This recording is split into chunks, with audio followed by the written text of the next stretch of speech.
3 ലക്ഷം റുപ്യ കയ്യിലുള്ള ഒരാൾ 100 റുപ്യ കടം ചോദിച്ച് നടന്നാൽ എങ്ങനെ ഉണ്ടാവും? ഓന് 3,100,000 റുപ്യ ആവശ്യമുണ്ട്. എന്നിട്ട് ഇങ്ങനെ കാണുന്നവരോടൊക്കെ ഒരു 100 റുപ്യ തരുമോ, ഒരു 100 റുപ്യ കിട്ടിക്കാം, നാളെ തരാം, എൻ്റെ അടുത്തില്ല, ഒരു 100 റുപ്യ കിട്ടിക്കാം, 3 ലക്ഷം അവൻ്റെ അടുത്തുണ്ട്. ബറക്കത്തില്ലെങ്കിൽ അങ്ങനെ ഉണ്ടാവുക. ബറക്കത്തുണ്ടെങ്കിൽ 1000 റുപ്യ മതി, മുഴുവൻ ചിലവും കഴിഞ്ഞാൽ 200-ൻ്റെ ഒരു നോട്ട് കീശയിൽ വെക്കാൻ ബാക്കി ഉണ്ടാവും. അതാണ് ബറക്കത്ത് പറഞ്ഞത്. ഇത് പൈസയിൽ മാത്രമല്ല, ഇത് മക്കളിലുണ്ട്. 10 മക്കളുണ്ട്, ആവശ്യ നേരത്തെ ഒറ്റൊന്നുമില്ല, ഒരു ചെറുക്കനേ ഉള്ളൂ, എല്ലാറ്റിനും കൊണ്ടോ ആൾ ബാക്കിയുണ്ട്. ബർക്കത്താണ്. സമയത്തിലെ ബർക്കത്തുണ്ട്. നമ്മളെ വല്ലിപ്പാക്ക് എല്ലാ വെള്ളിയാഴ്ചയും നഖം മുറിക്കാൻ നേരം കിട്ടിയിരുന്നു. നമുക്ക് പുതിയാപ്പിള ഇറങ്ങുമ്പോൾ വരെ നഖം മുറിക്കാൻ നേരമില്ല. സമയത്തിൽ ബർക്കത്തില്ലായിട്ടാണ്. അതുകൊണ്ട് കച്ചവടത്തിലെ ബറക്കത്ത് നല്ലോണം സൂക്ഷിക്കണം. ബർക്കത്തില്ലാത്തത് എത്ര സൂപ്പർ മാർക്കറ്റായിട്ടും കാര്യമില്ല. ബർക്കത്തുള്ള ഒരു പെട്ടിക്കടയാണെങ്കിൽ ഓൻ ഭംഗിയായിട്ട് ജീവിച്ചു പോകും. ബറക്കത്ത് നഷ്ടപ്പെടുന്ന ചില കാര്യങ്ങളുണ്ട്. തൊയ്യബല്ലാത്തത് വന്നു ചേർന്നാൽ ബറക്കത്ത് നഷ്ടപ്പെടും. പ്രധാനമായും 2 കാരണങ്ങളാണ് ബറക്കത്ത് നഷ്ടപ്പെടാൻ ഉണ്ടാവാറുള്ളത്. ഒന്ന്, ലോൺ എടുത്ത് കച്ചവടം തുടങ്ങുക. ശവത്തിൽ കുത്തല്ല കേട്ടോ, ഞാൻ ഉള്ളതുള്ള മാതിരി പറയാന്നേ ഉള്ളൂ. ഒന്ന്, ലോൺ എടുത്ത് കച്ചവടം തുടങ്ങുക. 2, പെണ്ണുങ്ങളെ പണ്ടം വിറ്റുങ്ങാണ്ട് തുടങ്ങുക. എന്താ രണ്ടിനുള്ള പ്രശ്നം തരങ്ങൾ? ലോൺ എടുത്ത് തുടങ്ങിയാൽ അത് പലിശയുമായി ബന്ധപ്പെട്ട ഇടപാടാണ്.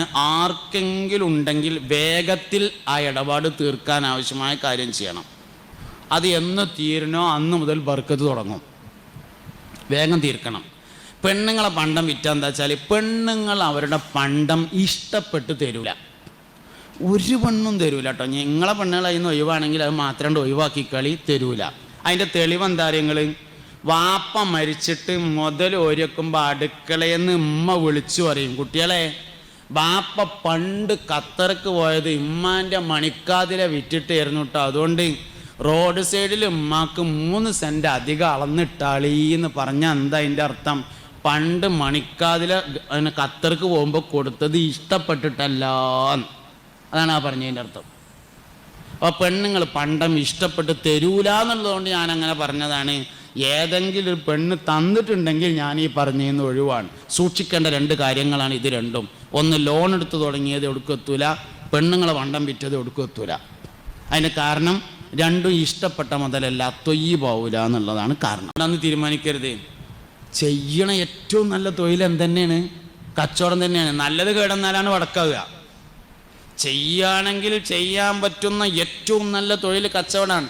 കൃഷി കഴിഞ്ഞാൽ പിന്നെ 1-ാം സ്ഥാനത്തുള്ളത് കച്ചവടമാണ്. നേരെ തിരിച്ചു അഭിപ്രായമുണ്ട്. 1-ാം സ്ഥാനം കച്ചവടം, 2 കൃഷി എന്ന അഭിപ്രായമുള്ളവരുണ്ട്, 1 കൃഷി 2 കച്ചവടം എന്ന അഭിപ്രായമുള്ളവരുണ്ട്. പിന്നെ മാത്രമല്ല, എല്ലാ വരുമാന മാർഗങ്ങളും തൊഴിലിൽ പെടൂല. തൊഴിലാകെ 3 ഉള്ളൂ. തൊഴിൽ എന്ന് പറഞ്ഞാൽ ആകെ 3 ഉള്ളത്. ഒന്ന് കച്ചവടമാണ്, മറ്റൊന്ന് കൃഷിയാണ്, മൂന്നാമത്തേത് കൈത്തൊഴിലാണ്. ബാക്കിയൊന്നും തൊഴിലിൽ പെടൂല. അധ്യാപനം, മാഷ്, ടീച്ചർ, മൂല്യര്, വയലുറനാള്, ഡോക്ടർ ഒന്നും തൊഴിലല്ല, സർവീസാണ്, സേവനം. അതുകൊണ്ട് ജീവിക്കാം, അത് വേറെ കാര്യമാണ്. ജീവിക്കാൻ പറ്റിച്ചിട്ട് തൊഴിലാവൊന്നുമില്ല. മുഹമ്മദ് നബി സല്ലല്ലാഹു അലൈഹി വസല്ലം തങ്ങൾക്കൊരു തൊഴിലുമില്ലല്ലോ, ജീവിച്ചിരുന്നില്ലേ? എന്താ വരുമാന മാർഗം? ഹദിയയായിരുന്നു. പലരും കൊടുക്കുന്ന ഹദിയകളായിരുന്നു വരുമാന മാർഗം. അത് തൊഴിലല്ല. അധ്യാപനം തൊഴിലല്ല, സർവീസാണ്, സേവനമാണ്. വൈദ്യം തൊഴിലല്ല, സേവനമാണ്. തൊഴിലാകെ 3 ഉള്ളൂ. ഒന്ന് കൃഷിയാണ്. കൃഷിയിൽ പെട്ടതാണ് ആടുകൾ, മാടുകൾ, പശുക്കൾ, ഒട്ടകങ്ങൾ തുടങ്ങിയൊക്കെ കൃഷിയിൽപ്പെടും. നെല്ല്, ഗോതമ്പ് ഒക്കെ കൃഷിയാണ്. രണ്ടാമത് കച്ചവടമാണ്. അള്ളാഹുവിൻ്റെ ദുനിയാവിലുള്ള ഏത് സാധനവും കച്ചവടം ചെയ്യാം. മൂന്നാമത്തത് കൈത്തൊഴിലാണ്. കൈത്തൊഴിലിൽ കുറേ കാര്യങ്ങൾ പെടും. ഡ്രൈവിങ്, കമ്പ്യൂട്ടർ, കന്നൂട്ട്, കൊത്തിക്കളക്കൽ, ഇങ്ങനെയൊക്കെയുള്ള കുറേ സാധനങ്ങൾ, ഒരുപാട് റോഡ് പണി, ഇങ്ങനെയൊക്കെയുള്ള ഒരുപാട് സാധനങ്ങൾ കൈത്തൊഴിലിൽ പെടും. കൂടുതൽ കാര്യങ്ങളും കൈത്തൊഴിലാണ് പെടും. അങ്ങനെ 3 വിഭാഗമേ ഉള്ളൂ തൊഴിലുകൾ. അപ്പോൾ അതിൽ 1-ാം സ്ഥാനത്ത് നിൽക്കുന്നത് കച്ചവടമാണ് എന്ന് ഒരുപാട് ആളുകൾക്ക് അഭിപ്രായം. 2 കൃഷി, 3 കൈത്തൊഴിൽ, അങ്ങനെയാണ്. എന്തുകൊണ്ടാണ് കച്ചവടം ഇത്രയും വലിയ ഫളിലുള്ള കാര്യമായി മാറാൻ കാരണം?